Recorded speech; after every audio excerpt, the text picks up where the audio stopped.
Então, gente, a partir de agora a gente vai conversar sobre teledramaturgia e também teatro com uma das maiores referências hoje nas artes do Brasil, o ator Paulo Betti, que tem uma relação estreita, afetiva com o Piauí. A namorada dele é piauiense, viu? Vocês vão descobrir quem é durante essa entrevista nossa. E detalhe, o Paulo também fala dos seus trabalhos e também do novo filme e da peça que ele está circulando o Brasil todo, uma autobiografia, um monólogo.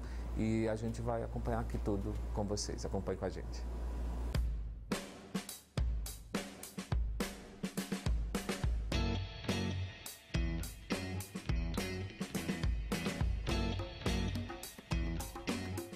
Então, um momento especial para falarmos de televisão, teatro, com uma das maiores referências hoje no Brasil. Paulo Betti, bem-vindo ao Piauí, que é uma de suas paixões, né? E são mais de 40 peças aí, né, ao longo desse tempo. Eu não gosto muito de falar tempo, né, Paulo? O tempo é uma coisa meio ingrata. Mas eu queria que você falasse um pouco dos filmes e das novelas e da sua referência na televisão hoje. Não dá para parar, né? Sempre tem projetos, é isso? Sim, claro. Eu tenho sempre que pensar nessa atividade. A televisão é o meu ganha-pão, né? O teatro, o cinema, mas fundamentalmente a televisão. Então talvez o meu próximo trabalho seja na novela do Aguinaldo Silva, que está sendo projetada agora. E também tenho uma possibilidade com a novela da Thelma Guedes. A Thelma Guedes. Então, a Thelma me falou alguma coisa de um personagem na novela dela e o Aguinaldo também. E tem os projetos meus, né, que eu estou levando para a televisão no intuito de tentar fazer com que eles também virem conteúdo de televisão, um deles relacionado aqui com o Piauí. Pois é, como é que está essa fase? Eu sei que é um namoro que já vem de algum tempo. Exato, né? O livro do Anfrísio Lobão, não é? Castelo Branco, Mandu Ladino, que conta a história desse índio que fez uma confederação. Ele confederou os índios, né? Ele juntou todos os índios para tentar resistir à invasão e à mortandade consequente da invasão por parte dos bandeirantes que traziam então as pessoas para as fazendas, ocupar as terras aqui do Piauí. Uma história muito bonita que muito romanceada, que eu estou querendo tocar para frente. Já tem alguns passos dados. E que mostra o índio como herói. Eu acho que Sim. A obra, por essa história, ela se torna muito relevante dentro da historiografia do Brasil, né? De ver o índio como não aquele ser passivo à história, à colonização. Exato. O índio aparece na história como um guerreiro lutando e o que é mais bonito na história é que havia uma inimizade entre as tribos e o Mandu conseguiu fazer com que as tribos se juntassem para lutar contra o inimigo comum. Essa é uma das grandes forças dessa história, né? O fato dele ter juntado outras tribos para lutar, né? E além disso, você está no teatro, né? Em Teresina ele veio em dose dupla, viu? Lançou o filme e hoje no teatro. Como é que é trabalhar essas vertentes todas na arte? Tudo provém do teatro. O teatro é a origem de tudo. Então, ontem eu passei um filme aqui nesse belíssimo teatro. Eu passei o filme A Fera na Selva, que eu fiz com Eliane Giardini, que é uma obra que também veio do teatro. E mais para frente virei para cá para passar esse filme no shopping. Olha mais comercial, mais cinema aberto, de uma forma aberta, comercial, para as pessoas todas poderem ver. Ontem a reação foi muito boa. Tinha crianças, tinha adultos e eu senti que todo mundo ficou ligado na história, no filme. E agora a minha ideia é trazer o filme então para passar de forma comercial, né? E hoje vou fazer a autobiografia autorizada, onde eu conto a minha história de vida como um menino e adolescente. Um menino interiorano de São Paulo 15 irmãos, uma família de 15. Exatamente. Muita gente, não é? Deve ter muita história, né, sobre essa questão de conflito mesmo, de gerações. Como é que era isso, Paulo? Então, eu tive uma vida muito... Toda a história de vida é interessante. Acho que a minha peça tem essa... Se ela tem uma qualidade, é essa: incentivar as pessoas a pensarem a sua história de vida e colocar a sua vida em perspectiva. Eu fiz isso. Eu sempre... Minha família, as dificuldades da minha infância, eu escrevia. Eu tomava muita nota. Era um garoto um pouco, assim, muito responsável, porque eu fui o 15º. Muita cobrança, então. Havia uma expectativa da minha família com relação ao meu desempenho. E eu tinha que vingar, eu tinha que cumprir. Então eu fui sempre muito responsável e eu anotava. Então, conversas do meu pai com a minha mãe, brigas da minha avó com o meu pai, como foi o episódio da morte do meu avô, o episódio da morte da minha avó, onde foi velado na nossa casa, no espaço físico da nossa casa, o corpo do meu avô e da minha avó, como que aquilo me marcou. Você já anotava tudo isso, esses momentos, essas algumas percepções? Coisas sim, outras não. Essas com relação à morte do meu avô, não fiz anotações. Isso ficou cravado, né? Porque antigamente, nessa época, em Sorocaba, que era uma cidade industrial, uma cidade com fábricas, né? No interior de São Paulo, uma cidade até grande, nós velávamos os corpos dos mortos em casa. Então, em cima da mesa de fórmica, que chamávamos de mesa elástica, nas propagandas do rádio, fala mesa elástica com 4. Você sabe por que é elástica? Por quê?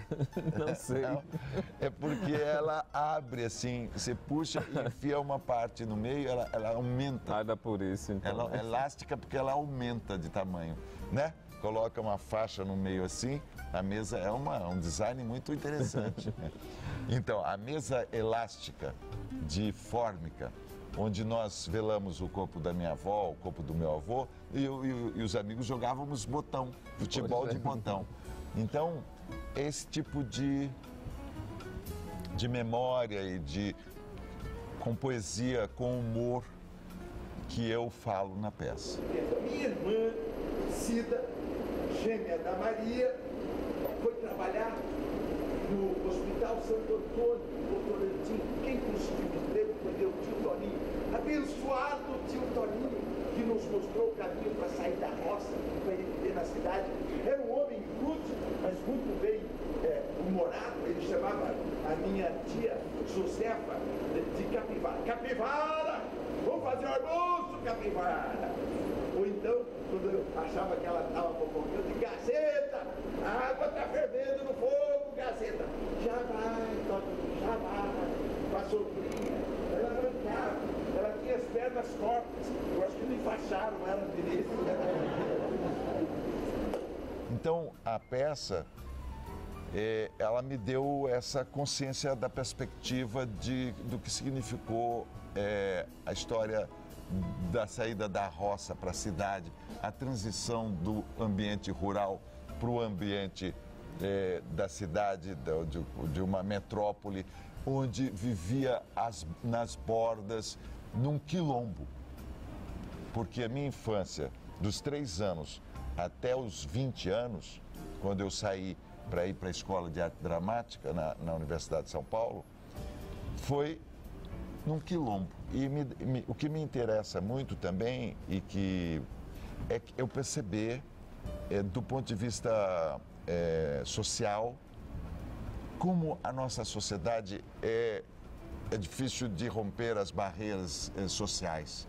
Como é difícil fazer essa transição que eu fiz. Né? Essa transição que eu fiz de sair da família de uma criança onde o pai tinha problemas de esquizofrenia, onde a mãe era empregada doméstica, e poder ir para a Universidade de São Paulo É uma trajetória possível, mas muito difícil. São muitas barreiras, né? Muitas barreiras. Possível, talvez, para mim eu sei, foi possível, porque dentro daquele contexto, daquele universo negro, eu era branco,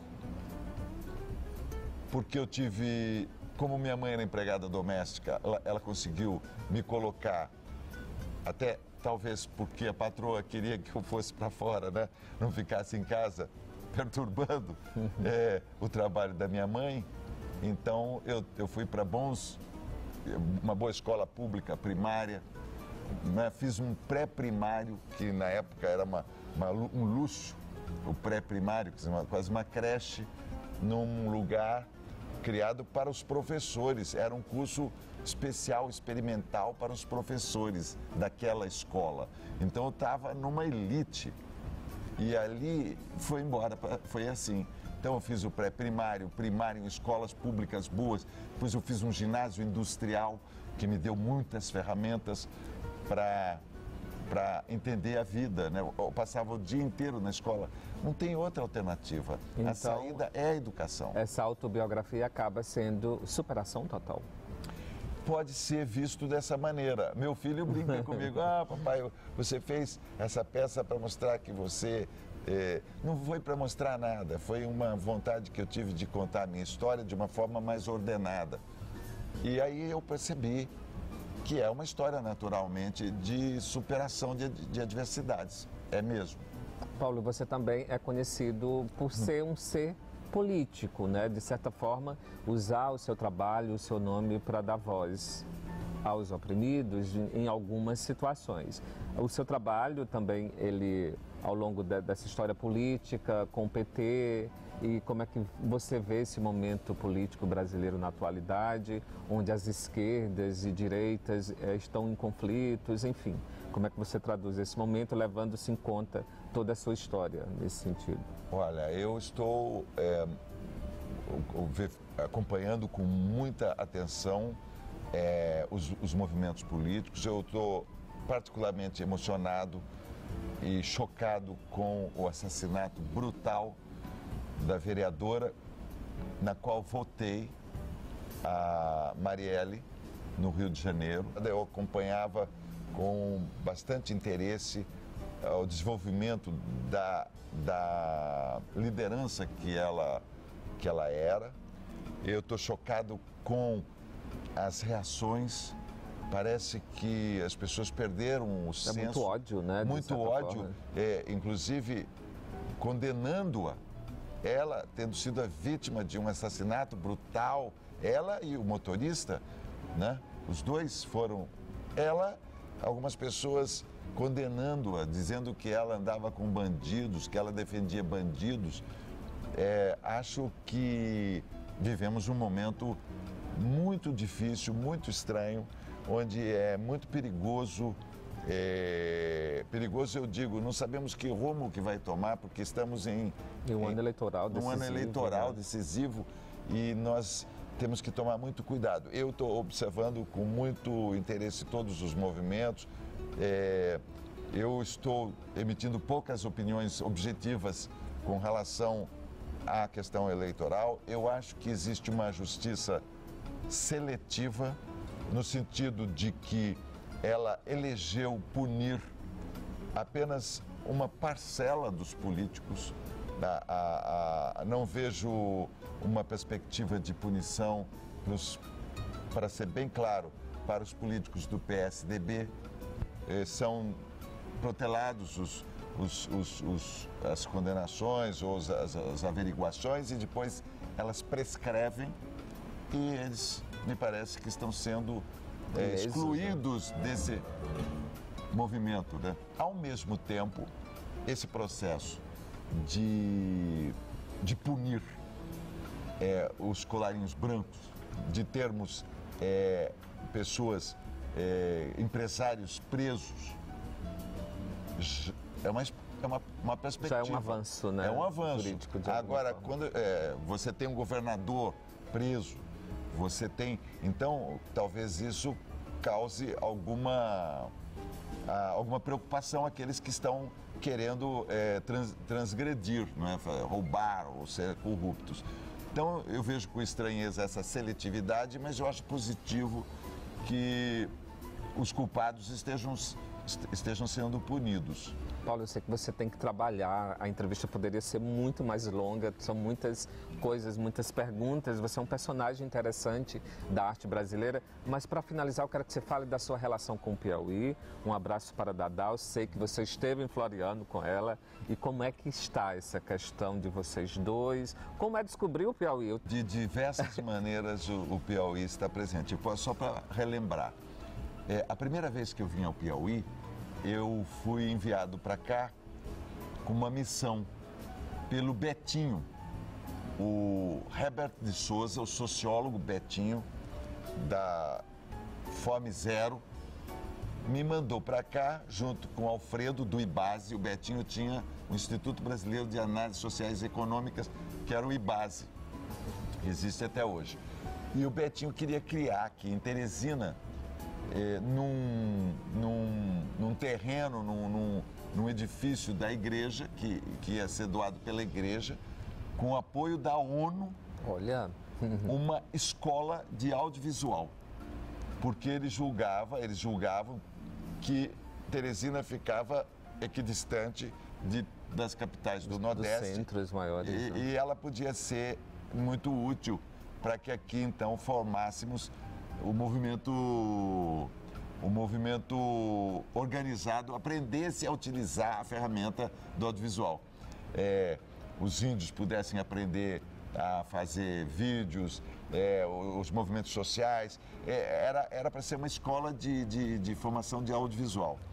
E eu fiquei hospedado na casa do padre Tony Batista, uma liderança religiosa. Uma liderança importante. Hoje eu até passei e vi uma placa de um trabalho social, né, que tinha o nome dele. Fiquei hospedado na casa de Padre Tony Batista e acabou que não saiu essa escola. Mas foi a primeira vez que eu vim para cá, com o objetivo de troca de experiência, de um lado educacional. Depois eu vim de novo para fazer a novela Sete Cidades. Eu acho que eu lembro desse período, Sete Pecados. Em 7 cidades, não foi? 7 cidades. Eu vim gravar em 7 cidades e o governador de então, o Wellington Dias, me deu o livro do Anfrísio Castelo Branco, que é o Mandu Ladino. E eu achei que aquilo podia dar um filme, uma minissérie, uma coisa assim. Então aí... Que ainda é algo latente, esse projeto está andando, não é que já tem roteiro, está andando, é que é uma coisa trabalhosa. E aí depois eu vim então para visitar o Piauí e fiz um percurso passando, depois da novela, eu vim então, visitei 7 cidades de novo, visitei o Delta do Parnaíba, e aí senti que era muito possível fazer esse filme. Visitei o autor do livro, o Anfrísio.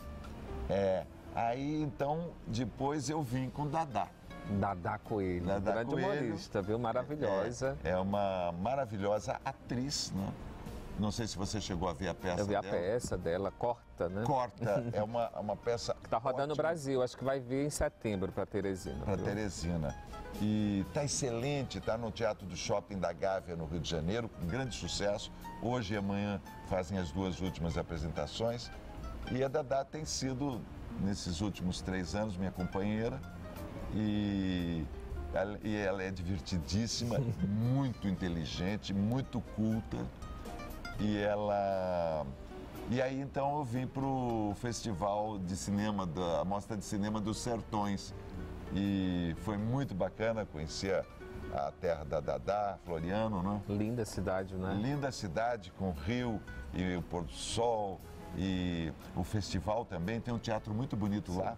Certamente eu vou fazer essa peça qualquer hora naquele teatro lá de...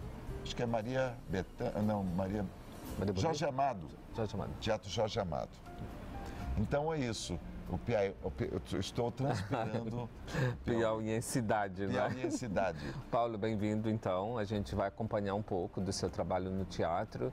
E ele é tudo isso, viu? Ele faz um personagem cômico de uma novela de uma forma especial, mas também faz um personagem político, como Getúlio Vargas, num filme brilhante como Chateau. O importante é dar vida a esses personagens que precisam ser vistos, né? Assim como você está fazendo com a sua peça. Se Deus quiser, eu fiz o La Marca no cinema, né? Mauá. A vida da gente é essa, né? Seguir trabalhando e hoje eu vou inaugurar uma nova fase da minha peça aqui, com algumas mudanças. Então agora eu vou acabar de fazer esses acertos. Foi um prazer revê-lo, viu? Bem-vindo e volte mais vezes, viu? Já que o Piauí agora está afetivamente na sua vida, viu? Afetiva e efetivamente, porque tenho outros projetos, estava falando com o Fábio, o secretário de Cultura, vamos fazer alguns trabalhos aí ligados com a garotada na Secretaria de Educação também, porque o meu livro, a minha peça, o meu filme, A Fera na Selva, baseado num livro. Então eu estou fazendo muito esse processo das pessoas conhecerem também o livro. Interessante. Antes de assistir. E parabéns, viu, pelo trabalho. Muito obrigado. Olha, foi uma delícia fazer essa entrevista. Obrigado pela sua presença aqui, querido. Obrigado, Paulo. Valeu. Vou acompanhar, viu? A gente vai ver. Tá bom.